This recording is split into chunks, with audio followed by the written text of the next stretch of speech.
All right. Good afternoon, everybody, and thanks for coming to our talk. We're going to be talking about attacks and countermeasures of the ultrasonic cross-device communication mechanisms. I want to begin with telling you a story. It's a story of a product made by a company named Silverpush. Started about 4 years ago, actually exactly 4 years ago, now that I notice. And after a while, a couple of years later, they received good funding from a couple of venture capitalists. And this was the moment when they started to get some attention from the media. Journalists were starting to cover what was this technology about and how the product was working. What you see here at the bottom is 1 year later, the patent describing the technical specification of the technology and how the product works. When the patent came out, the security community and the press started to notice that there were some oddities in this technology. What you see here is a screenshot of an email sent on the W3C privacy and audio mailing list by our friend Lucas. We actually knew him. And he's saying that he wanted to raise the current issue of tracking using ultrasound audio beacons, such as product marketed by Silverpush. And he's bringing up some transparency issues. And he's saying that users are unaware of this, of what's going on underneath, and they're even unable to express and provide consent. Opting out, it was impossible. So this was when also the media started to write several articles about this technology and what could be the privacy and security implications. And I still remember the first one written on Ars Technica by Dan Goodin, because I happened to have missed the bus that day and I popped on my Hacker News feed and I read this article. And this is how all these projects started. And then, so journalists were all concerned. And as a reaction, a few moments later, also the Federal Trade Commission took an action. This is an excerpt from the transcript of a workshop that the Federal Trade Commission held right away in mid-November in Washington, D.C. And to quote some of the transcripts here, are the new methods operating in a way that is transparent to consumers? Can the consumers express any opt-out? Do they have a choice?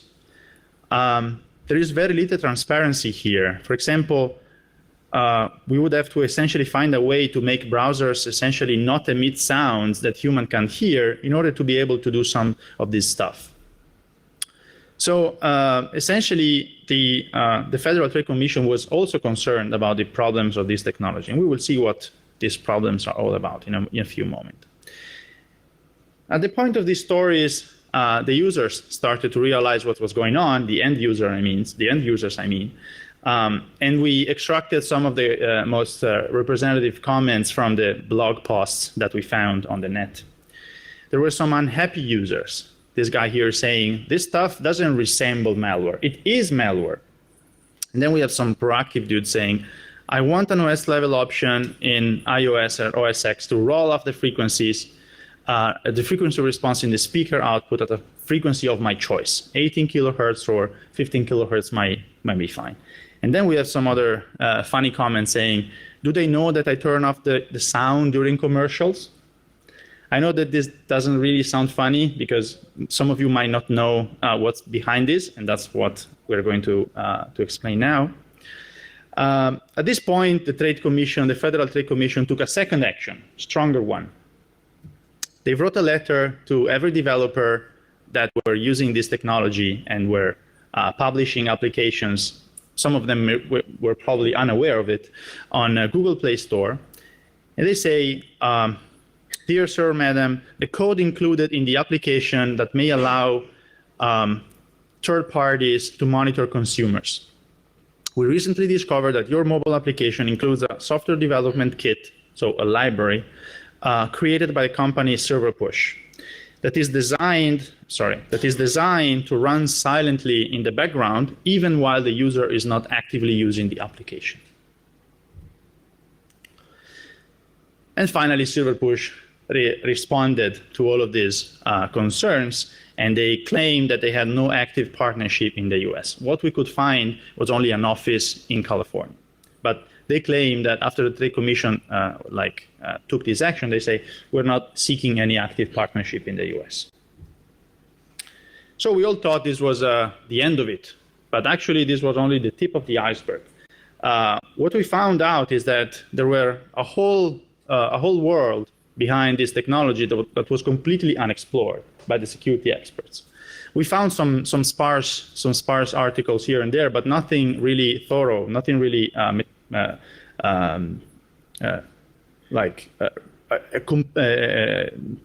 comprehensive analysis. So there were also other ultrasound-enabled products that were never analyzed from the security point of view, and there were no scientific examination of the possible security implications.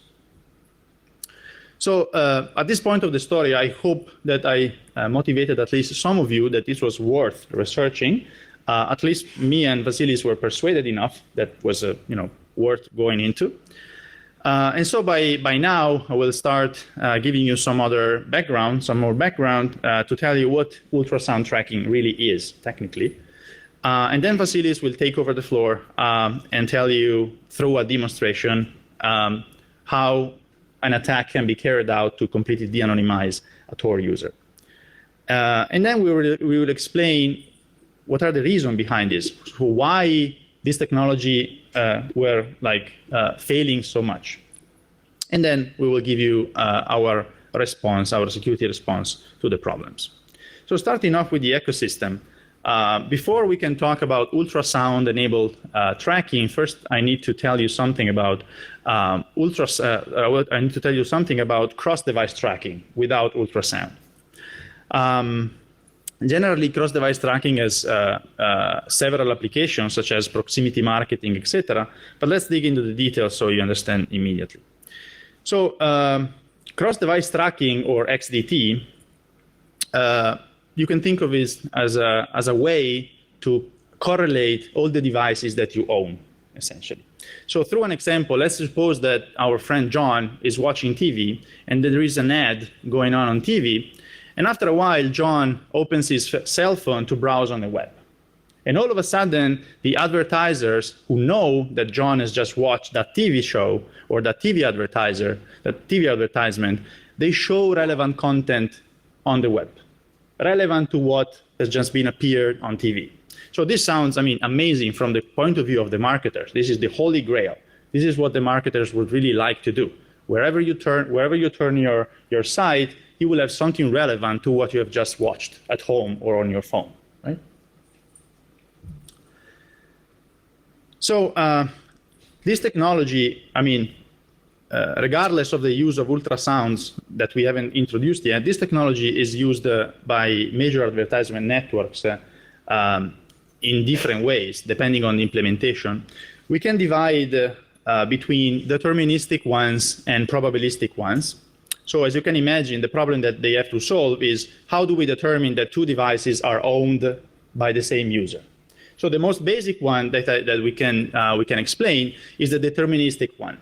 So think of using Amazon from your computer, using the website of Amazon, and then after a while you switch to your phone. Instead of using the app, you open the Amazon website, and most likely you will be using the same credentials. And the fact that you're using the same credential, basically, Amazon knows that you are the same person behind two different devices, right? So it can show relevant content to you. Clearly, this is fully accurate. There is no possibility of error here. The problem is that it's not always feasible. You cannot really ask every time the users to log into your platform because you want to retarget the user with the same content being advertised. So this is when ultrasounds and other cross-device linking technology came necessary. So ultrasound beacons is the core technology that is behind ultrasound cross-device tracking. Ultrasound beacons, or U-beacons, you can think of them as high-frequency tags. So a sequence of symbols like A, B, C, D that encode a certain information. In this case, this information is this guy has just watched this advertisement on TV. Okay? And the good thing about ultrasounds in general is that, especially if they are short-lived, they can be easily captured by commercial speakers, by commercial microphones, and can be emitted easily by commercial speakers. So you don't really need any fancy technology here. All you need is a speaker and a microphone. So it's like asking people to use Bluetooth without Bluetooth, essentially. So without all the pairing problems that we know that sometimes doesn't really work well. And the good thing from the marketer's perspective, also from our side, fortunately, is that they're inaudible to us, right? Depending on our ears, but most of them are not audible. So more technically, they work in the spectrum above 18 kilohertz. And the spectrum, 18 to 20 kilohertz, if you do some math and you split it into 75 hertz chunks, it makes enough space for the whole 27 symbols of the alphabet. So you can encode the whole alphabet by choosing the right frequency.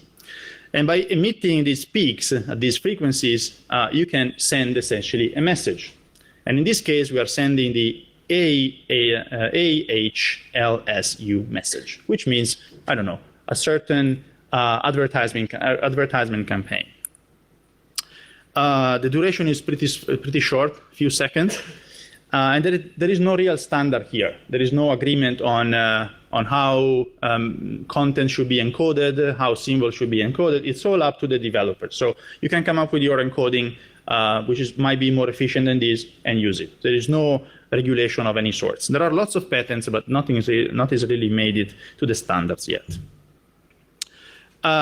So practically, they travel very well up to 7-8 meters.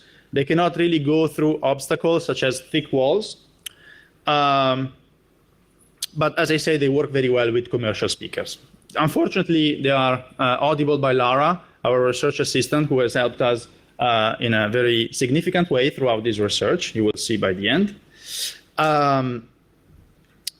So then now we have learned that if we combine cross-device tracking application with the use of U-beacons, we obtain ultrasonic cross-device communication. That is nothing but using ultrasound to combine information about two devices. So this is actually all good from the marketer's perspective because they offer a very high degree of accuracy, as good as the deterministic ones. There is no requirement for user to do any login. Of course, what we are asking the user is to install some client-side component on each device, but then the business model there is very easy. You offer a reward, and the user will probably install that application to get a reward. They can be embedded almost everywhere. They can be embedded into TV shows, TV ads, radio emitted advertisements, songs even. So they are quite flexible in the way they can be used. On the other hand, they require quite a good engineering effort for creating all the backend infrastructure. We will see why is that. And they require, as I said, on the client side, the installation of an application.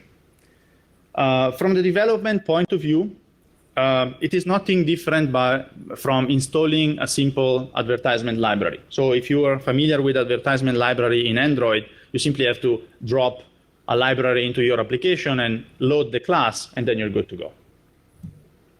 What happens behind the scene can be explained with this workflow diagram.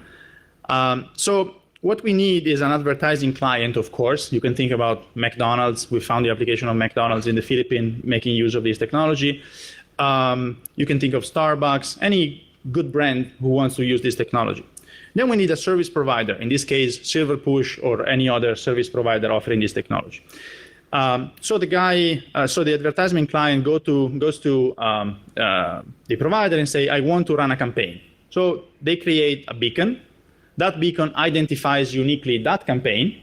Then they go to the content provider, who is, for example, a TV channel, a radio channel, who embeds, mixes in essentially the inaudible audio together with the audible audio. So what you get in the end is the same advertisement, the same audio, but there is also the hidden part that you wouldn't hear. Then we go home, we listen to radio, we watch TV, and whenever we access that kind of advertisement of that campaign, our cell phone, which is listening on background, we have installed the application to get some rewards, our cell phone will pick up those ultrasounds so that now we can tell through the backend by reporting back to the advertisement service provider, by reporting back that we have just received that beacon. And so the loop now is closed. Now the advertisement client knows that through the information provided by the service provider, we have just watched that relevant advertisement. And then they can retarget us. They can retarget us by proposing relevant products. And in the end, this will translate in some return on this investment. There are also some other applications in the scope of ultrasound technology. For example, proximity marketing. This is a product by Shopkick, a company in the Silicon Valley, which proposed to use ultrasound beacons for indoor localization. Not really localization in the sense of positioning of a user, but localization in the sense that a user is here in this store. So if I have a user and I invite my users to install my application because I want to offer some rewards, some discounts, then whenever my clients walk into the store, I can offer instant deals or something that is relevant to the fact that the guy is into the store at that moment. At the top here, you see the powered version. At the bottom here, you can see the battery-powered version. And then you can use this data the way you want. You can study the in-store user behavior. You can retarget users, as I told you before. There are other use cases. One of them you might also have used it without knowing it. If you own Google Cast, formerly Chromecast, they said in their documentation that they use ultrasounds as one of the ways to pair your phone with the Chromecast. So in addition of wireless pairing, they can use ultrasounds to pair because they assume that when you configure your Chromecast, you're close to TV with your phone in your hand. By the way, we just understood that Google has acquired Slick Login, which is a startup doing sound-based authentication. So that's quite interesting. And there are also other applications for this technology, such as audience measurement, analytics, such as in big events. If you have like the application of the marketing application for that event, such as Black Hat or a large sport event, you can measure how many people are currently into a certain location by beeping out ultrasound beacons and then collecting them through these sensors. Right. So this is the moment of our story where I realized that probably something is wrong. I mean, there is something that must be that we must dig further. And so I will do the same thing that I did in real life 6-8 months ago. I went to Vasilis, who was working in the same lab where I was doing a research visit, and I say, hey, dude, I think we have a little problem here. We might want to look into this technology because there is something that it smells a little bit fishy. So I will give the floor to Vasilis, who is going to give us a demonstration. Unfortunately, I think we have a oh, yes, that's right. That's right. Thank you.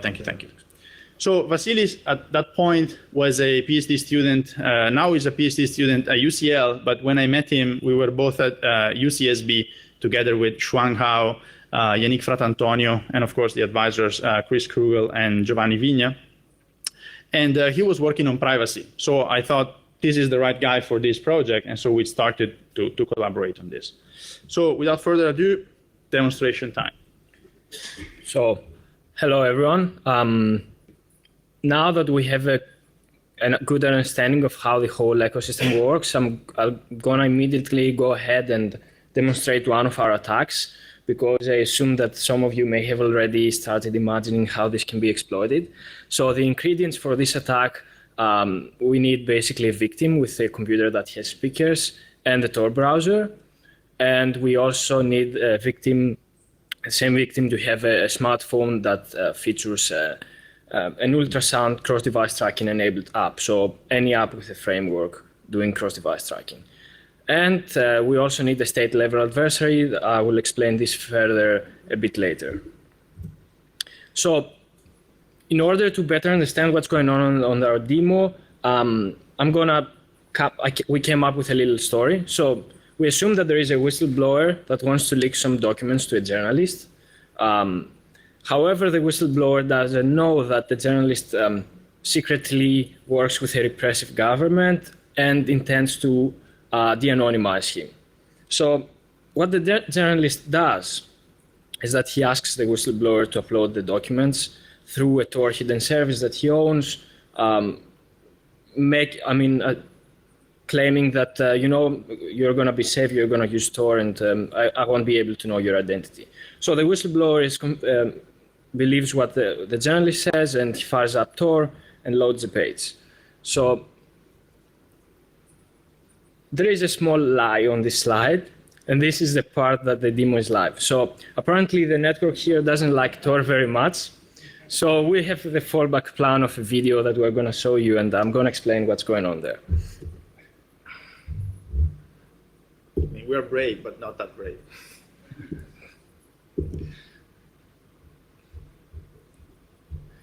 Okay, so there is a computer that has a Tor browser loaded.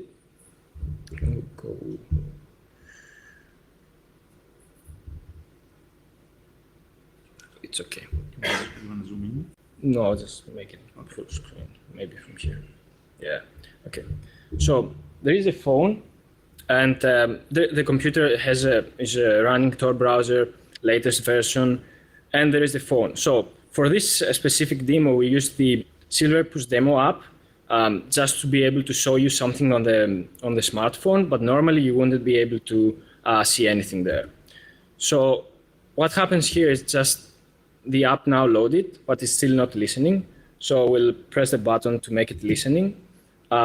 This process doesn't happen normally. Normally, the framework is listening on the background, and the user doesn't have to do anything, apart from maybe firing up the app, that its main purpose is something else. So now we're going to visit on the Tor browser, the Onion service that the journalist asked us to visit as a whistleblower, and see what happens. So we visit the website, and it looks benign at first, and then it updates itself.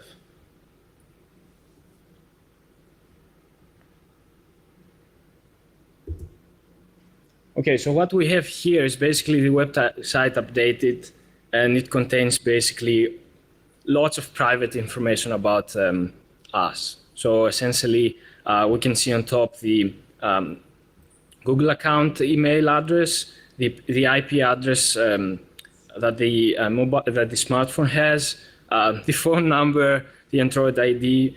Please don't call on this phone number. The email of the phone, and the MAC address. So this pretty much de-anonymizes the whistleblower, and the protection offered by Tor is not really there. So now I'm just going back to the presentation to better explain what happened and discuss how we actually did that. Yeah.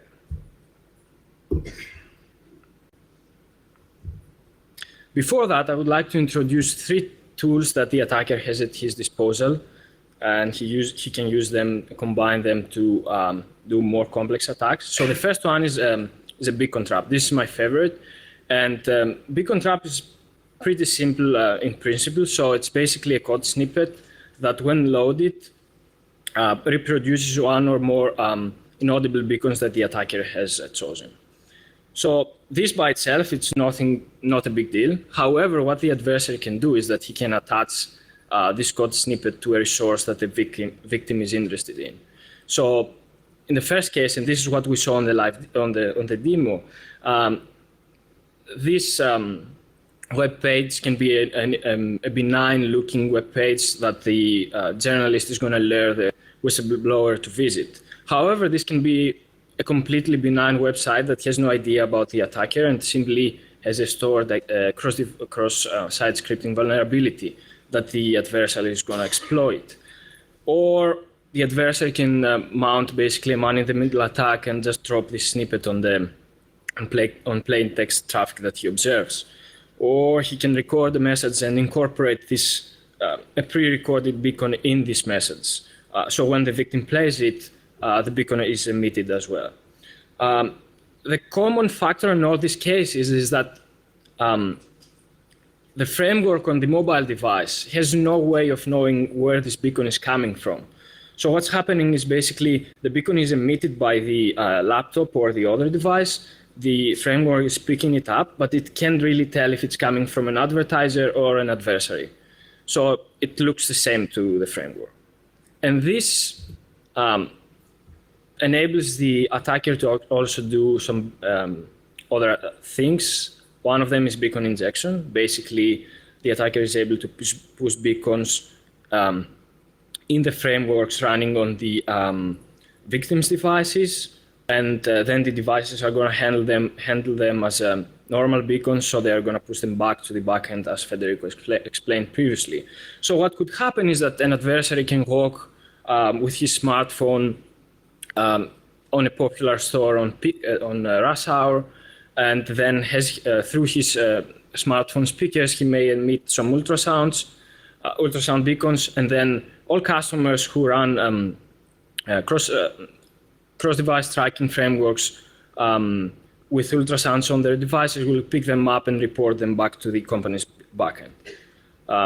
The other thing that the attacker can do is basically a variation of this. He can also record beacons from other sources, like an ad or a website, and replay them to his or the victim's devices. Combining all this, now we present our first attack. So our first attack is basically what we saw in the demo. We're going to explain how we did it. So the first step is for the adversary to set up an advertising campaign with any provider providing such services. This is step one. So on step two, the adversary is basically capturing the beacon from the beacon trap and sets a beacon trap with that specific beacon. In our case, this was a Tor hidden service. It can be whatever resource the adversary chooses it to be. And then on the third step, somehow lure the user to visit this resource. So on the fourth step, and when the user loads the resource, his device, in this case a laptop, basically renders the content and emits the ultrasound beacon, as we see on step 5. Following that, his smartphone is going to pick up the ultrasound beacon and report it back on the tracking provider, which is step 6. And of course, given that we have a state-level adversary, he can go to the service provider and say, can you please let me know who the guy, let me know the IP address and the other identifiers that you have collected for this guy. So yeah, the whistleblower gets fully de-anonymized that way. However, in the beacon, as we said previously, we don't really have state-level adversary handy. But what we have is the latest version of Tor, a computer with speakers, and a smartphone which is running an ultrasound-enabled framework. So since we didn't have the state-level adversary, what we did is that we simulated one. And I'm going to explain how we did that. So the only difference with the attack that we observed previously is that on step 6, instead of sending the identifiers to the ultrasound service provider, we redirected them to the backend of the adversary. And that's the only difference. However, we want to stress this point that getting data from providers, it's not that hard. So recently there was this spying story about AT&T coming up the news, where apparently it's very easy with an administrative subpoena to ask, which doesn't need to be obtained by a judge, by the way, to ask for non-content information. So yeah, step 7 seems very likely to happen and very easy for governments and secret services, I assume. There are 2 more attacks that we came up with. So the first one is based on the user profiling that the advertisers like to do. So advertisers always try to or at least in most cases, try to profile their users based on their interests and behaviors. So the attacker can actually exploit this by injecting beacons to an unsuspecting victim and thus influencing the profile that the advertiser is building for them. So as we can see on the picture, the adversary can simply replay beacons or inject beacons that he is crafting to the victim's device, and then the device is going to report them back to the backend, thus affecting the profile. So of course, the degree that this attack affects the profile depends exactly on the implementation that the advertiser has done. The other attack, the third one that we came up with, is the information leakage attack. So in this case, the attacker is trying to make his profile identical to that of the victim. And to do that, he's basically eavesdropping for beacons, and he's replaying them to his own device. And then, of course, his device is pushing them back to the backend. So again, depending on how the profiling techniques work and how the recommendation system is implemented by the tracking provider, the profiles can be made very identical or similar, and then the content pushed to the adversary will be very similar to that pushed to the victim's device. So after all these attacks and playing around with the ecosystem, we started wondering, okay, why are all those things possible? What are the formal reasons? So we did the formal security evaluation of the ecosystem, and we came up with 4 points that need to be considered. So the first one is that we believe that the threat model used by lots of companies is kind of inaccurate. The second one is that ultrasound beacons, in the great majority of cases, lack some necessary security features. Also, a fundamental security principle is violated, and there is also a lack of transparency when it comes to informing the users and a few other things. So the first one, the threat model, is basically relying on the assumption that the ultrasounds have a limited transmission range.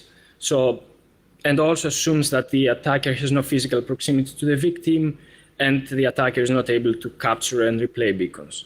However, ultrasounds can travel reliably for a few meters. In our experiments, as Federico said, this is like 6 to 7 meters.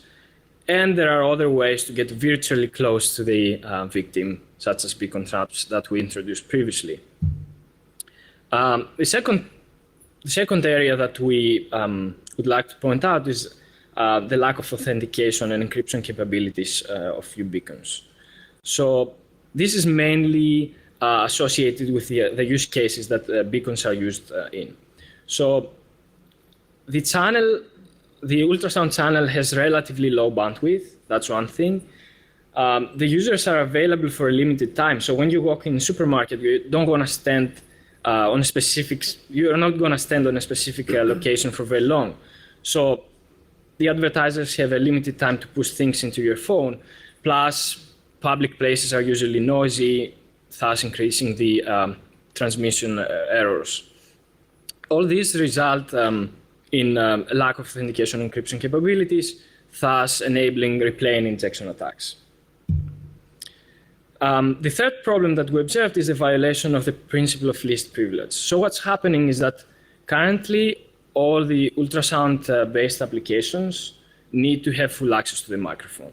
So this means that they gain unnecessary access to also audible frequencies. And if they want to do the right thing and gain access to the ultrasound spectrum only, this is not possible currently. So of course, this comes with some consequences. The first one is that if there is a malicious developer, he can misuse this access to the microphone. I mean, he can claim that he will do ultrasound cross-device tracking or something else, and also eavesdrop on the user. Or, and another thing that's happening is that ultrasound-enabled apps are perceived often by users as malicious because it creates some sort of suspicion, gaining access to the microphone and listening on the background. So the third problem is the lack of transparency. We observed large discrepancies between the strategies that the companies and the apps are following when it comes to informing the users. So for instance, Some companies were doing a better job, some were not doing a good job at all. And the same thing we observed when it comes to opt-out options, which also vary a lot.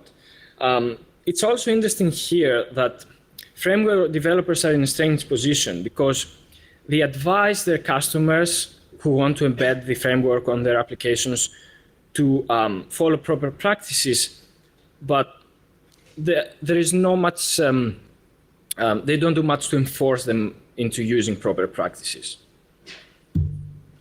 So this results in the following thing happening. So some MBA teams on May 10th announced that they're going to use an ultrasound framework to do some proximity marketing, I think.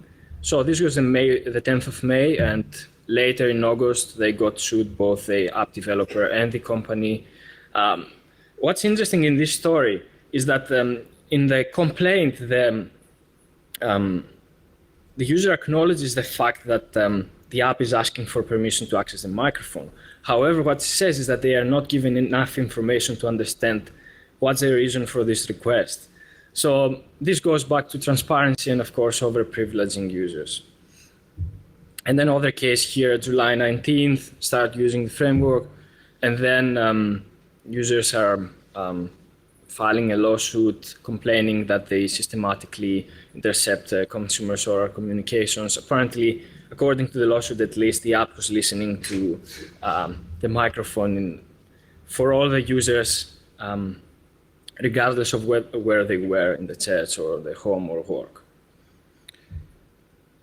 So now that we've put all those things down, we would like to give you a much better perspective of how prevalent the problem is, or how many users it affects. So the ecosystem is indeed growing very fast. There are new companies coming out, and products appear at a fast pace.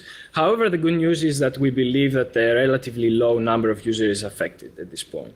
So there are about 10 companies offering ultrasound tracking products currently, and the great majority of them is interested mainly in proximity marketing. There is only one company offering ultrasound cross-device tracking, and we believe that not more companies have jumped into this market because the infrastructure required for this is quite complicated. Plus, this whole backslash with the Federal Trade Commission and everything else disincentivized them from joining, fearing that they may tarnish their reputation, I guess. So now that we have a formal evaluation of the problems in the ecosystem, we decided that it would be better if we provided some solution as well. So the first part of our solution is the countermeasures that we developed. The countermeasures are short-term and medium-term. First one is our browser extension.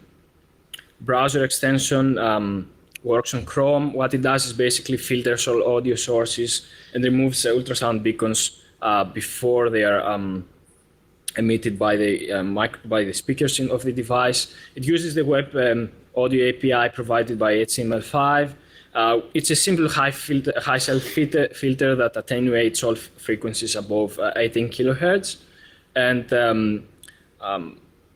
to do that, we identify all the audio sources on the page and the destinations. The destinations are usually the speakers of the device, and then rewire all the audio paths going from the sources to the destinations to include that filter. The limitation here is that because of some technical things in HTML5, this doesn't work with legacy technologies. For instance, Flash is one example that we found. The second short-term countermeasure we came up with is our Android permission. So we created a patch for the Android permission system that allows for finer-grained control over the audio channel. And this provides the capabilities to separate between the permissions for listening to audible sound and regulates access to the ultrasonic spectrum. as a result, this will force the applications to definitely explicitly declare their intention to capture sound from the inaudible spectrum, and then, as a result, enable users to selectively filter the ultrasound frequencies out, and thus preventing applications from performing cross-device tracking or anything else. We also filed a TORBAG report, and it's currently being discussed what's the best solution and if this is something that Tor needs to address or not. However, we believe that these are only short and maybe medium-term countermeasures, and in order to fix the ecosystem in the long term, we'd like to argue for standardizing it. So we would like to initiate the discussion for agreeing on a common ultrasound beacon format, and mainly also decide what features, security features, ultrasound beacons will have. And then when it's done, we would be able to develop some APIs on the operating system level. So these APIs will provide methods to discover beacons, process, generate, and possibly emit them, and will enable the apps to do that without any access to the device microphone, but instead they will ask for permission to access this specific API. It's very similar to what's happening to Bluetooth. The benefits of this are multiple. So first, it solves the problem of over-privileging apps, because now the applications have no need to access the microphone. It also eliminates the risk that current applications run that they may be considered as spying by the users, as we saw previously. And of course, resolves the problem of microphone locking. So we saw this in our experiments. What happens is that the microphone is a resource that when one app has access to it, another application is not able to basically gain access to that at the same time. So when we were running an ultrasound cross-device tracking framework, listening to the microphone, the camera app, for instance, was crashing. So the API will probably prioritize who gets access to the microphone and so resolve this problem. So now there is a corner case that we would like to address. And this is, so okay, a developer may say, you know, I don't want to follow the standard. I want to develop my own beacon format, and I'm going to do it the old-fashioned way. I will ask for access to the microphone. To prevent this from happening, what we suggest is basically for Android and other mobile platforms to filter out the ultrasonic frequencies captured by the microphone by default, and then provide some sort of interface for the user to grant access to the whole spectrum on a per application basis, if the user wants to do that. So now I'm going to hand it back to Federico for the conclusions of this talk.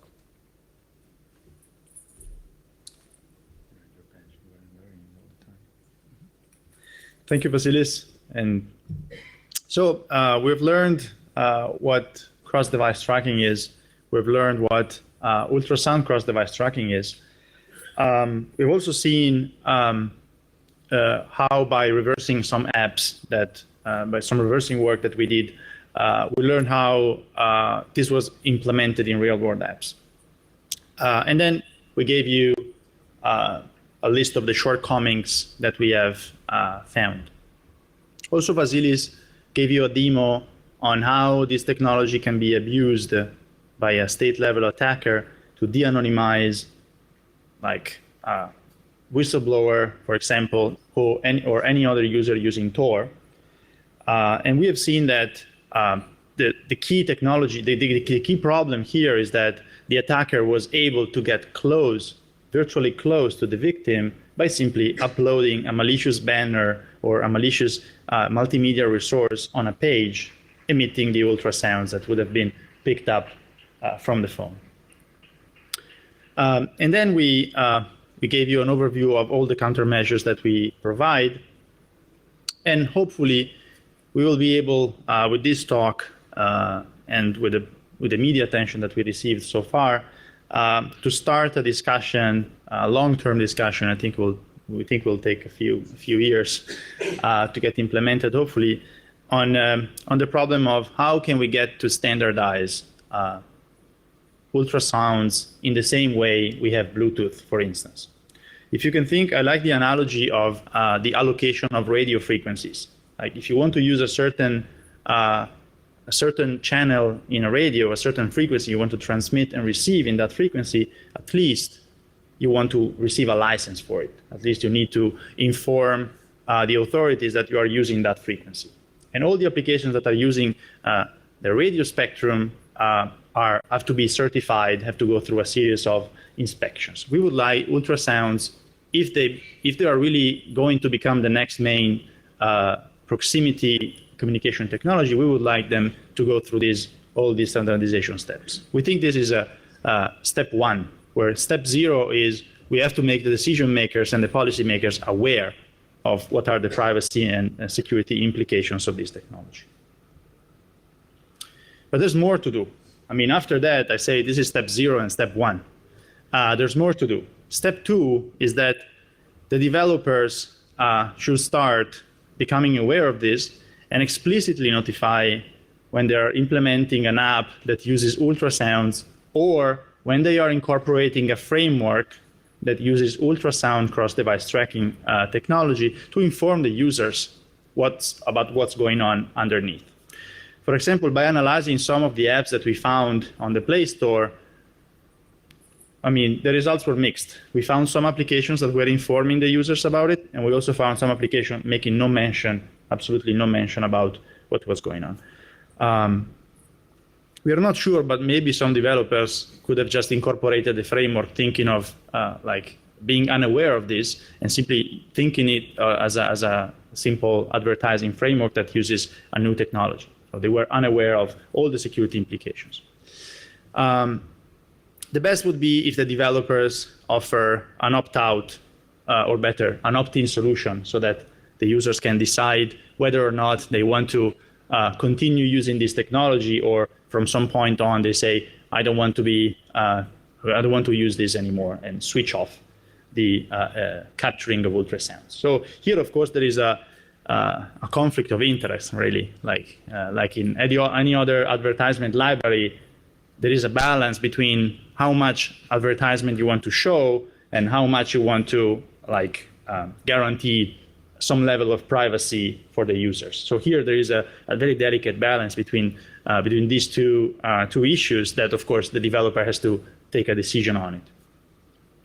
And then what you see here at the bottom is what we found on a real-world application, not a demo application. This is real-world application incorporating the Silverpush framework. So the developer simply took the SDK from the Silverpush website, incorporated it into the application. And you can see here at the bottom, let me see if I can move the cursor without screwing everything up. You can see here the name of the app. It was History GK. I'm not sure if it's still on the Play Store. I think it was an application to read a book or something like that. And it was incorporating this framework. And you can see that not only it is transmitting all possible information that you can think of, invading any kind of privacy level, but also it was doing that in plain text. And this is not the developer's choice. This is the framework provider's choice. Plain text by default, not on the demo app, on the framework.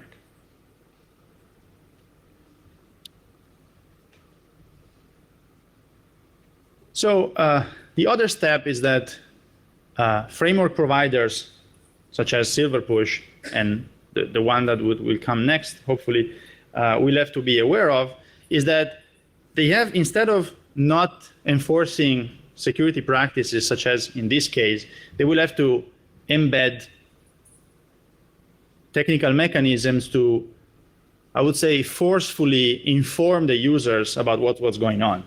For instance, instead of letting the developer decide on whether and how to inform the users, they could have some notification screen popping up the first time the user loads an application that uses this library.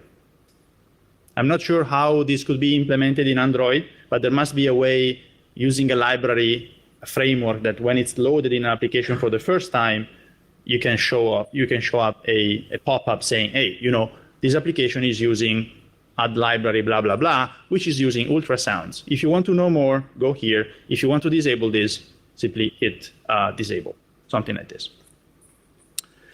And everyone, we want to stress it again.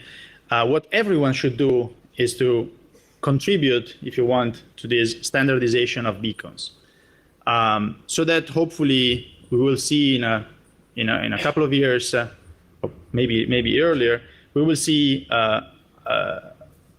OS level APIs providing dedicated access to these resources, as Vasilis has explained, so that developers will be able to develop applications in a fully secure way and in a regulated way that respects the standards. We believe that there must be also a way, although we couldn't find technically how to do it, there must be a way to squeeze some authentication information in the very low bandwidth that the ultrasonic medium offers. And if that is possible, then some of the problems that we have seen, such as the reply attack, wouldn't be possible again, because every beacon would be authenticated and maybe time-stamped in a way that cannot be reused.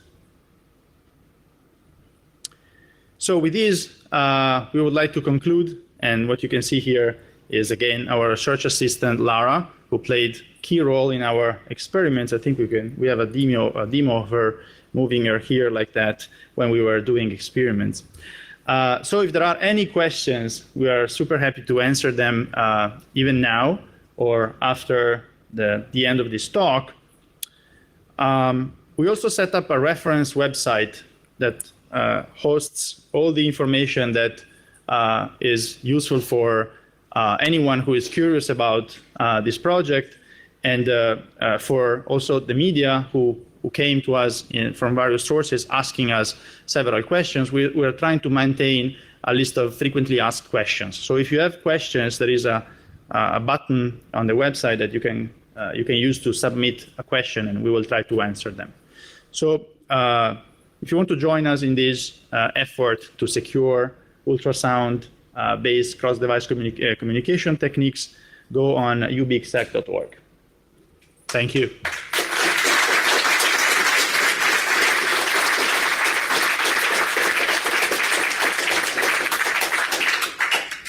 Are there any questions? Yes. So I was wondering if, as a very quick and dirty mitigation technique, if you could have ultrasound boxes, let's say anti-ultrasound boxes, one for the home, one for the office, something like that, to cancel out the. Okay, answer that. So I know it would be problematic for animals, for those ones that have pets, but do you think it will be possible for now? Okay, that's a very interesting question. That was, I will repeat it for the recordings.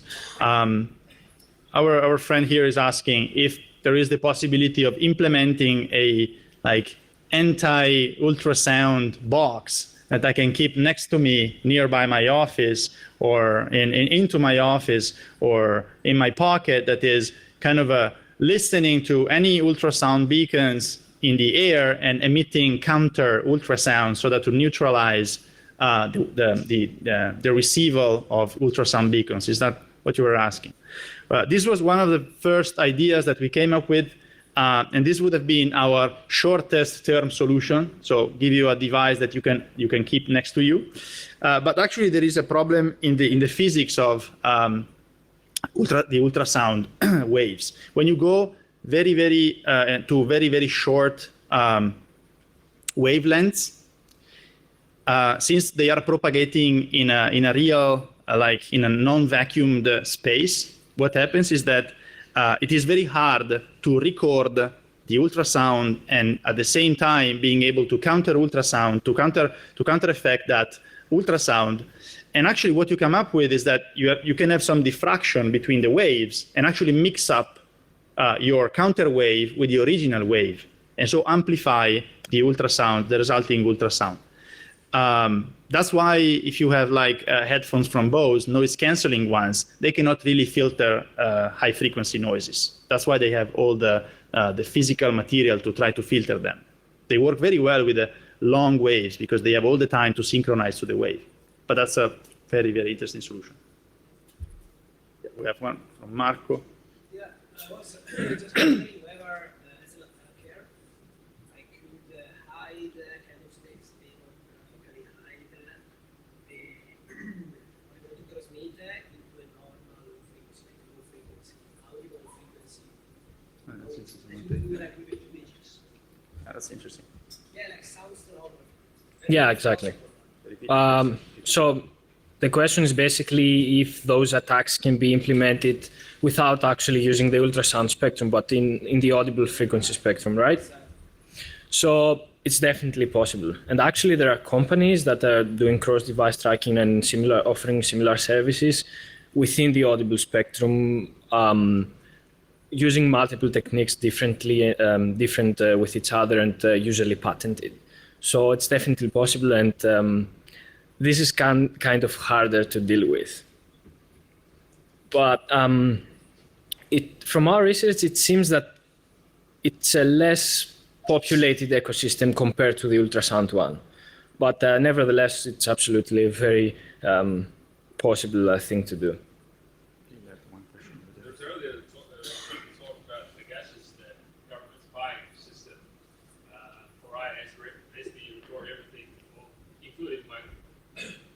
Do you know of any such systems that use this frequency recording and at the same time putting a lot of web pages to keep track of which computer it is? Maybe it's a hacker or somebody else. If you want to take it. So if I understood correctly, but please follow up if I haven't, you're asking whether we found cases of governments or like agencies using these techniques. What? The gases, there was a talk about it earlier today. Okay. Well, we haven't found cases. I mean, we cannot really tell that we have found any case about this. But we can say, as the example that Vasilis provided, that maybe it doesn't even require you to be the secret services or like the government to obtain a subpoena in order to go to the provider and ask for the information that you need. So we would say that I can repeat, we haven't seen any of these cases, but it is not as hard. I think about a scenario, you record everything, everything is microphone received, and you only emit the signal for web transmission. Do you actually need any other service to get the data? Well, depends on where you want to pick up the sound. How far you want on phone? Yeah, did by a hacker or somebody. And- You showed. Well, Shall we take it? yeah. So this is a very interesting question. Shall we take it offline, because I think there are some technical. Are there any other questions or? Okay. So a simple countermeasure in the example you provided would use turn the speakers off of the computer. Absolutely. Yeah, absolutely. So it's putting that now webcam, now got covers, Yeah. now in the physical button, not just a webcam. Oh, yes. Now one now for speakers. Yeah, definitely. Yeah. What I can follow up on the browser extension that we are providing. That's one-click solution. You install the browser extension, and you have a sort of a personal sound firewall that chops off the frequencies that are known to be used by these providers. And you can selectively change the frequency depending on your need. So you don't really need to cut off all the spectrum. You can simply cut off the dangerous one. But as Marco said before, if we come up with audio steganography, then yes, probably the only solution would be to completely turn off the speakers. What do you think? So this would be a nuclear approach, right? It's gonna kill the ecosystem. It would definitely work. Another thing that would work is that on the latest versions of Android, you can go through all your apps and disable access to the microphone. You can do this as well. But and in the short term, this could be a solution, even though there is a usability penalty, I assume, by disabling your speakers in general. What we are trying to do is to push for a solution that doesn't kill the whole ecosystem, but fixes the security problems associated with it. And yeah.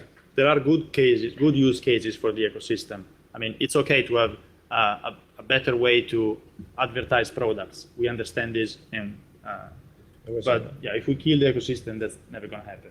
Just one question. What do you think about security of applications that you listen, like Siri, for example?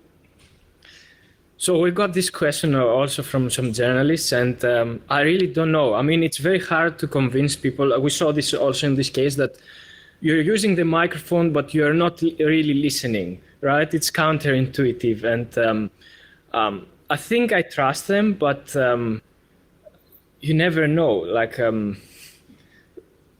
no one would really. Interested, like, do you know any examples of misuse of such applications? No, in the ultrasound ecosystem, I think that apart from being completely opaque for users, like not informing them at all for what they are doing, I don't think they were misusing the access to the permissions to access the microphone. We haven't found any app recording the whole spectrum. Any other questions?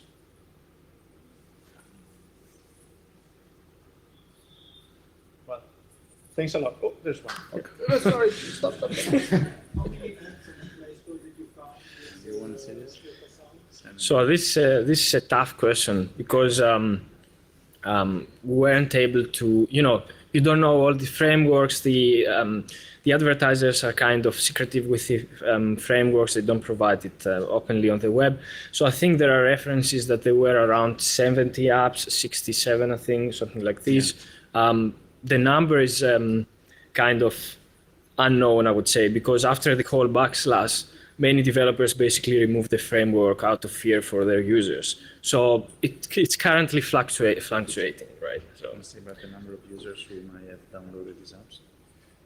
Yeah, so the apps, the 67 apps, I was referring mainly to ultrasound cross-device tracking.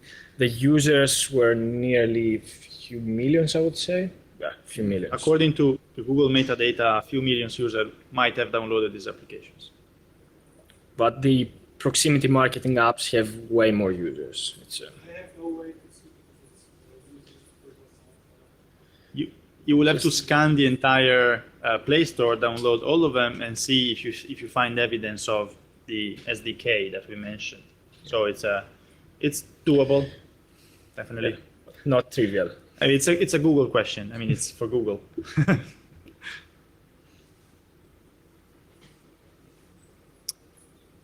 Thank All you. right, thank you all.